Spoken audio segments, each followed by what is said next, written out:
हमल के दौरान बेस्ट पोजीशन लेटने या सोने की क्या है? आज हम इस वीडियो में इसको डिस्कस करेंगे। मैं हूं डॉक्टर सादिया मुमताज़ और आप देख रहे हैं गायनी टॉक्स।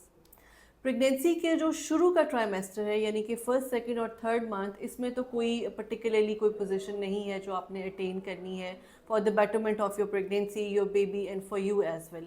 लेकिन इसमें ये ज़रूर होता है कि कई दफ़ा जैसे बहुत से पेशेंट्स को, प्रेग्नेंट लेडीज़ को ब्लड प्रेशर का प्रॉब्लम हो जाता है कि उनका बीपी फॉल कर जाता है। मतलब वो उठती हैं तो फ़ौरन से उनको चकरा जाती हैं या वो गिर जाती हैं। तो इसके लिए स्पेसिफ़िकली मैं अपने पेशेंट्स को एडवाइस करती हूँ कि जब आप लेटती हैं तो आप पैरों के नीचे 2 तकिए ज़रूर रखें। उससे ये होता है कि आपकी लेग्स का एक लेवल जो है वो बेड से बन जाता है और ग्रेविटी के थ्रू ब्लड सर्कुलेशन जो है टुवर्ड्स योर हेड जो है वो हो रही होती है। तो उसमें आपको लो बीपी का प्रॉब्लम नहीं होता। सेकेंड ट्राइमेस्टर यानी 12 वीक से 24 वीक्स तक का जो टाइम है, इसमें आपका जो बच्चा है वो, अगर आप देखें तो आपका जो बेली बटन है, अम्बलाइकस है, यहाँ तक उसकी ग्रोथ हो चुकी होती है और आपके जो एब्डोमेन है उसमें वो एंटर हो चुका होता है। तो उसमें जो अनअवॉइडेबल जो पोजीशन है वो ऐसा सच कोई भी नहीं है, लेकिन जिस पोजीशन को आपने अवॉइड करना है वो है उल्टा लेटना। यानी आप पेट के बल जो है किसी सूरत भी नहीं लेटेंगी, उससे बच्चे के ऊपर प्रेशर पड़ेगा। थर्ड ट्राइमेस्टर जो है वो बहुत हद तक उसमें कुछ चेंजेस आती हैं आप में, आपके यूट्रस में और बेबी के लिए, जिनके को मद्देनज़र रखते हुए कुछ पोजीशंस हैं। उसके लिए मैं आपको एडवाइस करूँगी कि बेस्ट है कि अगर आप अपने लेफ़्ट साइड की करवट पे लेटें। उससे ये होता है कि आपका जो बच्चा है उसको ब्लड सप्लाई जो है वो अच्छी जाती है। दूसरा, आपको एसिडिटी नहीं होती। एसिडिटी इस तरह से नहीं होती कि जो आपका स्टमक है उसकी सी शेप है। अगर आप उस सी को, अगर आप राइट साइड पे टर्न करते हैं तो उस सी की जो कनकैविटी है वो ऐसे हो जाती है और जो स्टमक का जूस है, जो एसिड है, वो इधर से ट्रैवल करके आपके फूड पाइप के थ्रू आपके गले में और आपके मुंह के अंदर आता है, जिससे आपको बहुत ज़्यादा तेजाबियत फील होती है। और सेकेंडली ये है कि जो आपका अयोटा है उसके ऊपर से आपके यूट्रस का प्रेशर हट जाता है और बच्चे को ब्लड सप्लाई अच्छी जाती है। तो अगर आप लेफ़्ट साइड पे सोएंगे तो आपके साथ साथ आपके बच्चे को भी इसका बेनिफिट होगा।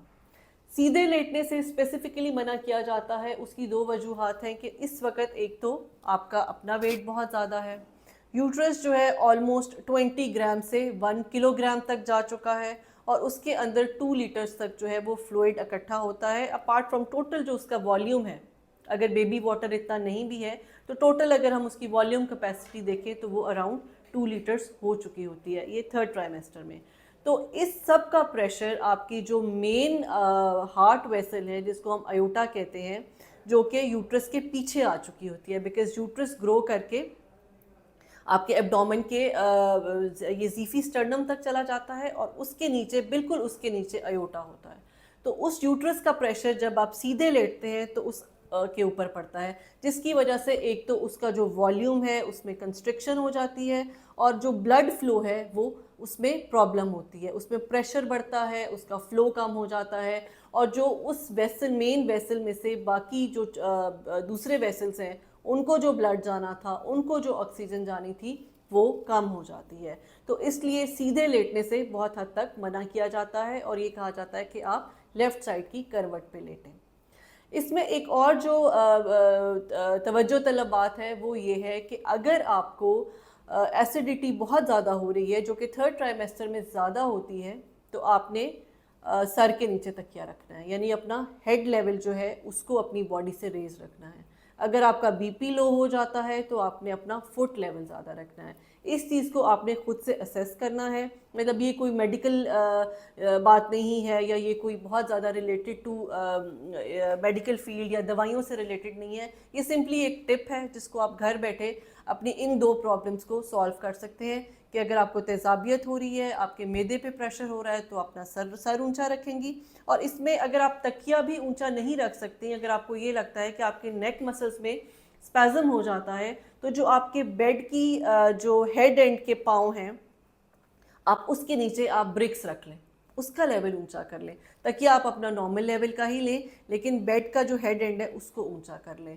और same goes with the feet कि अगर आप अपने पाँव के लेवल को ऊंचा नहीं कर सकते, बल्कि वो तो अगर आप ऊंचा करेंगे तो आप फील करेंगे कि आपके क्रैम्प्स बहुत बेहतर हो गए हैं, लेग पेन बहुत बेहतर हो जाती है। लेकिन बाय एनी मीन्स अगर आप उससे अनकंफर्टेबल होते हैं तो आप अपने बेड के फुट एंड के नीचे ब्रिक्स रख के उसको एलिवेट कर सकते हैं। ये 2-3 पोजीशंस ऐसी हैं जिसको आप ड्यूरिंग प्रेगनेंसी अटेन करके अपने लिए और अपने बच्चे के लिए बेनिफिट जो है वो प्रोड्यूस कर सकते हैं। Thank you so much.